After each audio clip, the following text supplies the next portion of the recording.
Todos nós, em algum momento da vida, imaginamos se não há alguém escondido embaixo da nossa cama. Quando crianças, tememos esses monstros. Ao crescermos, a situação torna-se um pouco mais improvável e passamos a chamar tudo isso de lenda. Porém, não é totalmente impossível que algo estranho esteja embaixo de nossa cama. Só que no caso que eu vou mencionar, não era um assassino ou um monstro. Um assassinato na cidade de Memphis, no ano de 2010, envolveu algo misterioso escondido debaixo da cama. No entanto, a vítima era quem estava no chão.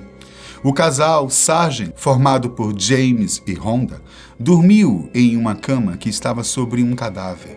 O corpo era de uma mulher chamada Sonny Millbrook, que havia morrido naquele cômodo do hotel Budget Lodge, o mesmo usado pelo casal. De acordo com o Seattle Times, a mulher foi encontrada em uma caixa embaixo do colchão king size da cama. Provavelmente, a senhora Millbrook devia estar ali há várias semanas. Muitas pessoas usaram o local com a falecida embaixo da cama até que seu corpo fosse finalmente encontrado. Em 2014, a justiça condenou Lakeith Moody, antigo parceiro da mulher e pai de 4 de seus filhos, pelo assassinato. Outra lenda urbana cerca o palácio de Hampton Court, na Inglaterra. Segundo muitos, uma das galerias do edifício, que já foi residência de Henrique VIII, é assombrada. 2 das esposas do rei seriam as responsáveis por assombrar o local.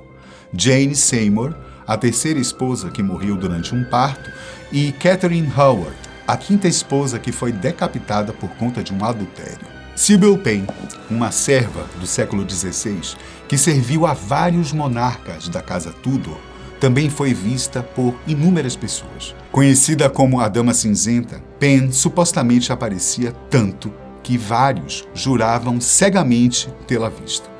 No entanto, mais recentemente, o motivo dos estranhos acontecimentos ali foram descobertos. Em 2003, uma pesquisa foi feita no palácio e um campo eletromagnético estranho foi descoberto. Isso provavelmente confunde o cérebro de algumas pessoas que passam por ali, o que faz com que sintam forças invisíveis e estranhem o lugar.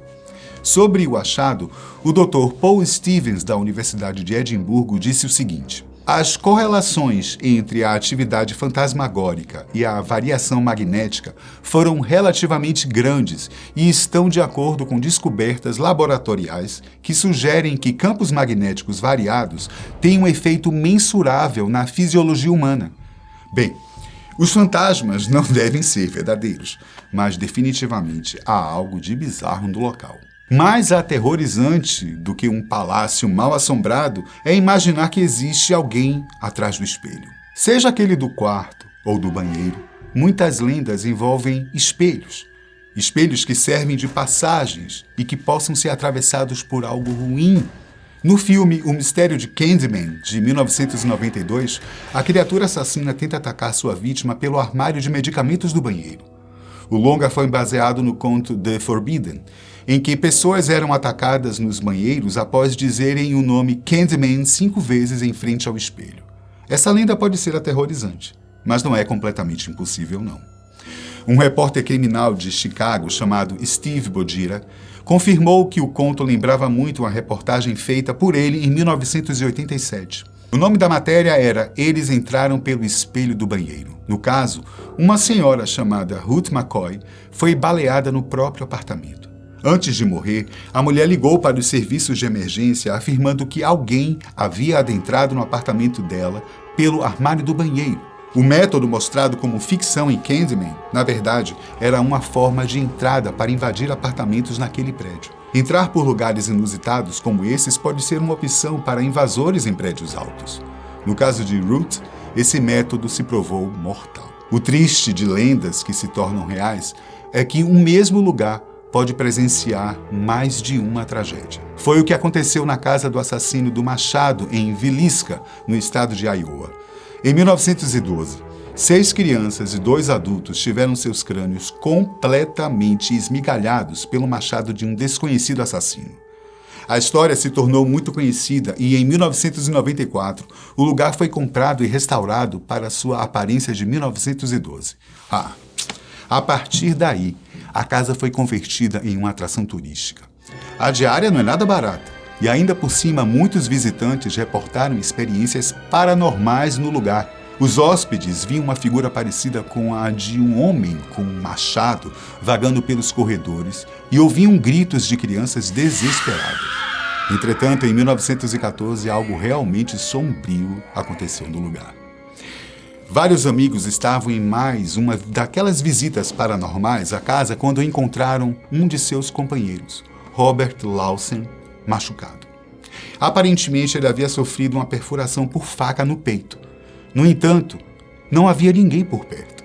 Ele foi levado a um hospital antes de ser transportado por um helicóptero para o Centro Universitário Médico Craigon, em Omaha. O gabinete do xerife responsável pelo caso disse que o próprio Lawson havia infligido o ferimento a si mesmo por volta de 12:45.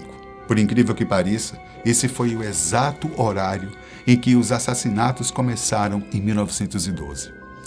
Lawson nunca quis se pronunciar sobre o ocorrido. Já Martha Lynn, a proprietária da casa do assassino do machado, afirmou que o incidente foi perturbador. Ela reconheceu a publicidade que ganhou com o ocorrido, mas disse que não era o tipo de atenção que ela queria atrair. Afinal, não é bom para os negócios as pessoas pensarem que podem sair com um corte no peito ao visitarem o estabelecimento. Outra lenda urbana muito presente em filmes é a da boneca amaldiçoada, Annabelle, etc. Geralmente, elas possuem a forma de uma aterrorizante boneca de porcelana do tipo vitoriano. Afinal, uma boneca normal e atual não poderia fazer mal algum. É aí que você se engana. Uma boneca da personagem Elsa, da Disney, foi entregue no Natal de 2013 na cidade de Houston e parecia ser amaldiçoada. O brinquedo recitava frases do filme e cantava a música Let It Go quando um botão em seu colar era pressionado. Até aí tá tudo certo. Ela sempre cantava e falava inglês. O estranho aconteceu 2 anos depois. Apesar de não ter um botão ou uma configuração para mudança de linguagem, a boneca passou a citar frases em espanhol. Depois o brinquedo passou a falar e a cantar, mesmo com o interruptor desligado. A família guardou a boneca por 6 anos, até que resolveu jogá-la fora por causa dos acontecimentos bizarros. Ela foi para o lixo em dezembro de 2019. Todavia, ela foi encontrada poucas semanas dentro de um banco na sala de estar da residência da família. A mãe, Emily Badonia, disse a um jornal de Houston que as crianças afirmaram não terem colocado ela ali. Badonia acreditou uma vez que seus filhos não costumavam mexer no lixo. Nessa época, a boneca Elsa cantava apenas em espanhol e havia abandonado completamente as falas em inglês. A família ensacou 2 vezes o brinquedo e o colocou no fundo da lata de lixo, que seria esvaziada naquele dia. Logo após, fizeram a viagem. Os esforços, porém, foram todos em vão. Quando retornaram, encontraram a boneca repousando tranquilamente no quintal da casa, como se os aguardasse. A última alternativa encontrada pelos donos da residência foi enviar o brinquedo para um amigo em Minnesota. No novo local, o brinquedo foi amarrado no para-choque dianteiro de uma caminhonete.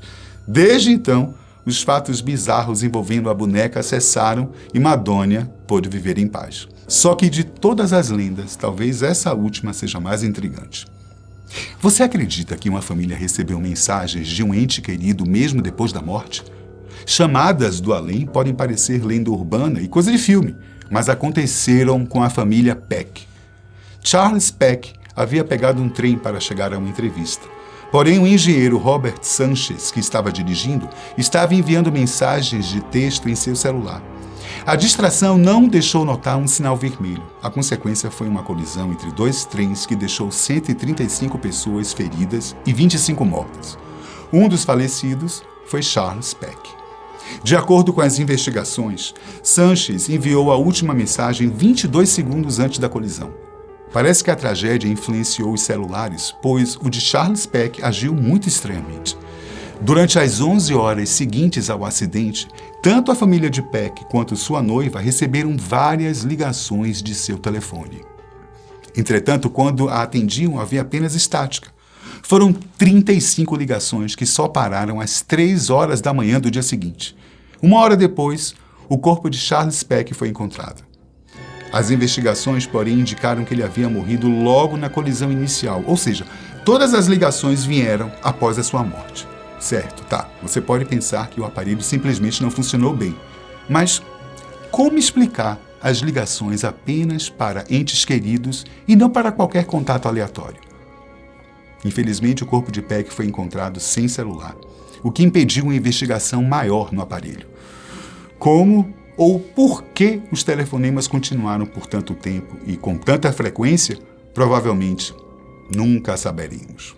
O fato é que quem conta um conto aumenta um ponto. Lendas urbanas podem sim ser histórias exageradas ou distorcidas, porém estão longe de não ter qualquer conexão com a realidade. Tá bom? Obrigado pela companhia e até mais.